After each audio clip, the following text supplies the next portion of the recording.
అయితే మాకు తెలవాలి కదా అధ్యక్ష. 14 ఏళ్లలో మా బీసీల సంఖ్యనే ఎందుకు తగ్గింది, మిగతా వాళ్ళ సంఖ్య ఎందుకు పెరిగింది, ఏ కారణం చేత పెరిగింది? ఈ జనాభాలో సగభాగం ఉన్నటువంటి బీసీల సంఖ్యనేమో తగ్గిపోయింది. మాది కనిమరుగుతున్న జాతులు అధ్యక్షమై, మాది పీవీటీజీ గ్రూపుల కిందకి పోతున్నాయి అధ్యక్ష మా జాతులు. మిగతా వాళ్ళ సంఖ్య ఎందుకు పెరిగింది? మేము అనేది టెక్నికల్గా ఇది ఎక్కడ తప్పు జరిగింది? ఇంత పెద్ద కార్యక్రమం చేస్తున్నప్పుడు ప్రభుత్వంతో తప్పుడు జరగచ్చు. గౌరవ ముఖ్యమంత్రి గారు,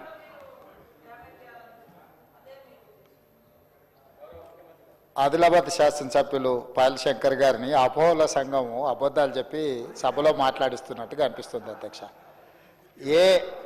ఏ అపోహల సంఘము ఏదో ఒక డాక్యుమెంటును సర్క్యులేషన్లో పెట్టిండ్రు. ఈ సర్క్యులేషన్లో చేసిన దాన్ని బట్టే వారు ఒకటి కోట్ చేస్తున్నారు.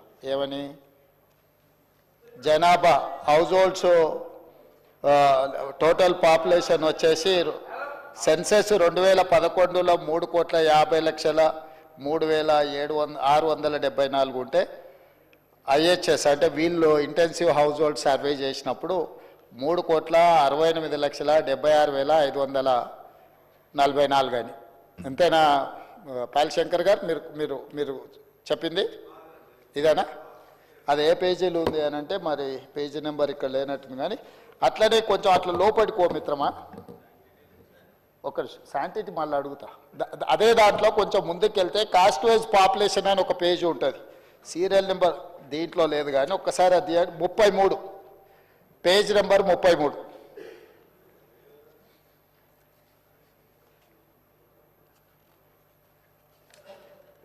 తీసినావా?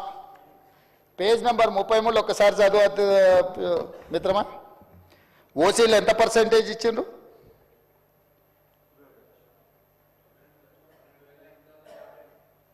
పర్సెంటేజ్ ఓసీ అని 21%. మరి ఇప్పుడు ఏదో ఓసీలది పెరిగింది బీసీలది తగ్గిందనో కదా అధ్యక్ష. ఈ అపోలో సంఘము ఇక్కడ ఒక నెంబర్ చెప్పి 33వ పేజీలో మా మిత్రుడు పాపం శంకర్ మంచోడే, కానీ మంచోడు కదా అని అనుకున్న వాళ్ళు ఏది చెప్తే అది వింటే ఏమవుతుంది అధ్యక్ష? 33వ పేజీలో క్యాస్ట్ వైజ్ సెన్సెస్ పాపులేషన్ ఇచ్చిన దాంట్లో బీసీలు వాళ్ళు ఇచ్చిన లెక్క 18,85,61,856. ఇది దీని ప్రకారం 51% బీసీలు అధ్యక్ష. దీని ప్రకారం ఓసీలు 78,12,858 అంటే 21% ఓసీలు అధ్యక్ష. అదేవిధంగా ఎస్సీలు 63,60,158 అధ్యక్ష, 18%. ఎస్టీలు 36,02,888 10% అధ్యక్ష. నేనిప్పుడు మిత్రుడు బీసీ నాయకుడు నేను అడుగుతున్నా అధ్యక్ష, నా లెక్కల ప్రకారము మా ప్రభుత్వం చేసి ఉత్తమ్ కుమార్ రెడ్డి గారు చేసిన లెక్కల ప్రకారము బీసీ జనాభా 56.33% అధ్యక్ష. 2014లో ఇంటెన్సివ్ హౌస్ హోల్డింగ్ సర్వే ప్రకారం బీసీలు 51% అధ్యక్ష. ఈరోజు బీసీలు పెరిగినరా తగ్గినరా అధ్యక్ష? ప్లస్ ఓసీలు వీళ్ళిక్కడ అధ్యక్ష, ఓసీలు వీళ్ళిక్కడ ఏం చూపించింది అధ్యక్ష? 21% చూపించింది అధ్యక్ష. కానీ అదే మా ఉత్తమ్ కుమార్ రెడ్డి గారు చేసిన సర్వేలా ఓసీల పర్సెంటేజ్ ఎంత చూపించింది అధ్యక్ష? లెక్కలన్నీ మీకు డీటెయిల్గా ఒక 1 by 1 మొత్తం చెప్పి నేను డీటెయిల్స్ చెప్పిన కదా అధ్యక్ష. 15% ఏమో ఉత్తమ్ కుమార్ రెడ్డి గారు చెప్పిన దాంట్లో ఓసీల శాతం ఉంటే ఈ అబద్ధాల సంఘం పెట్టిన డాక్యుమెంట్లో 21% ఓసీలు ఉన్నారు అధ్యక్ష.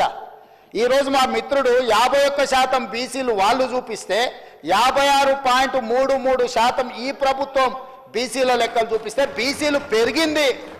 వాస్తవ పరిస్థితులను తీసుకొచ్చి సభ ముందు పెట్టి డీటెయిల్గా చెప్పి పెరిగినరు, ఈ ప్రకారం ఉన్నది అని మేము చెప్తున్నాం అధ్యక్ష.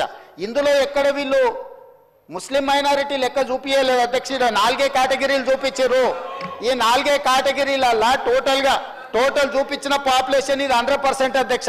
దీని వెనకాల మళ్ళీ క్యాస్ట్ బై క్యాస్ట్ వాళ్ళు చూపించారు, ముస్లిం ఎంత ఉన్నారు వీళ్ళు ఎంత ఉన్నారు అనేది. టోటల్ పాపులేషను 21%, 51%, 18%, 10% టోటల్గా లెక్కేస్తే ఇది 100% కాదా అధ్యక్ష? ఎవరిని తప్పుదోవ పట్టిస్తారు? సభను తప్పుదోవ పట్టిస్తే ఎట్లా అధ్యక్ష? రెండవ పాయింట్, ఈ డాక్యుమెంట్కి 10 సంవత్సరాలు, ఒకవేళ ఇది అఫీషియల్ డాక్యుమెంటా కాదా అక్కడ ఉన్న మంత్రివర్గంలో పనిచేసిన మంత్రులు చెప్పాలి. పెద్దలు శ్రీనివాస్ యాదవ్ గారు చెప్పినా నాకు అభ్యంతరం లేదు, లేకపోతే ఆ పక్కన హరీష్ రావు గారు, తారక రామారావు గారు ఇది అఫీషియల్ డాక్యుమెంట్, ప్రభుత్వ నివేదిక అని ఒకవేళ వాళ్ళు చెబితే దీని మీద చర్చ చేద్దాం అధ్యక్ష. ఒకవేళ ఇది అఫీషియల్ డాక్యుమెంట్ కాదు, మాకేం సంబంధం లేదని వాళ్ళు చెప్పిండ్రంటే దీని ప్రస్తావనే తీసుకోవాల్సిన అవసరం లేదు అధ్యక్ష.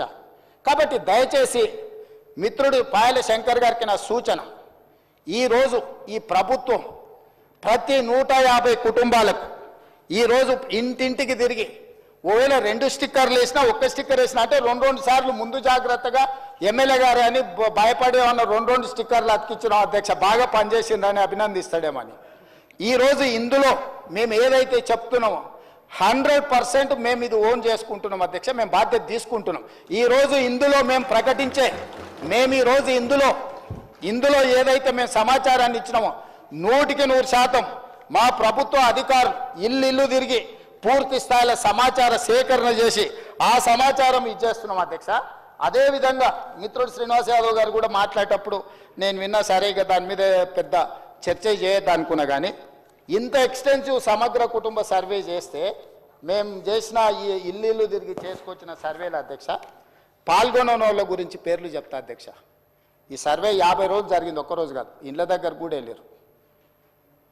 కల్వకుంట్ల చంద్రశేఖరరావు గారు ఎమ్మెల్యే గజ్వేల్, కల్వకుంట్ల తారక రామారావు గారు ఎమ్మెల్యే సిరిసిల్ల, తన్నీరు హరీష్ రావు గారు ఎమ్మెల్యే సిద్దిపేట, పద్మారావు గారు MLA Secunderabad, Palla Rajeshwar Reddy MLA Secunderabad, Pochampally Srinivas Reddy MLC మన అదొకటి. అదేవిధంగా అధ్యక్ష, అదేవిధంగా మా మిత్రుడు పాయల్ శంకర్ గారికి కూడా తెలవాలి, శ్రీమతి డికే అరుణ మహబూబ్ నగర్ ఎంపీ. అధ్యక్ష, వీళ్ళందరూ సర్వేలో పాల్గొనకుండా నేను అడిగిన కొంత మిత్రులను, అందులో ఉన్న వాళ్ళని, ఏందా సారు ప్రధాన ప్రతిపక్ష నాయకుడు, లేకపోతే వీళ్ళంతా మంత్రులు చేశారు, ఎందుకు సర్వేలో పాల్గొంటలేరంటే, అన్నా నువ్వు ఇచ్చిన సర్వేలో ఇంతకుముందే చెప్పకనే పెద్దలు శ్రీనివాస్ యాదవ్ గారు చెప్పారు ఒక మాట, మీరు ఇన్ని వివరాలు అడిగితే మా సార్ వాళ్ళు ఎట్లిస్తారని. 5వ పేజీలో ఏముంది అధ్యక్ష, మీ భూమి వివరాలు చెప్పండి అని అడిగినాం అధ్యక్ష. ఒక్క దెబ్బకే చంద్రశేఖరరావు గారు, తారక రామారావు గారు, హరీష్ రావు గారు వీళ్ళందరూ ఎవరు సమాచారం ఇవ్వలేరు అధ్యక్ష. ఇప్పుడు మేము ఏం అడిగినాం అధ్యక్ష, దీంట్లో అందరూ 3,54,138 మంది సర్వేలో పాల్గొంటే ఇక్కడున్న ఎమ్మెల్యేలు, మంత్రులు అందరూ వివరాలు ఇస్తే భూముల వివరాలు అడగంగానే సర్వేలో పాల్గొన్నారా అధ్యక్ష? సర్వేలో పాల్గొన్న వాళ్ళు వెనకాల నుంచి శంకర్ని పాడు చేస్తున్నారు అధ్యక్ష, అబద్ధాలు చెప్పి.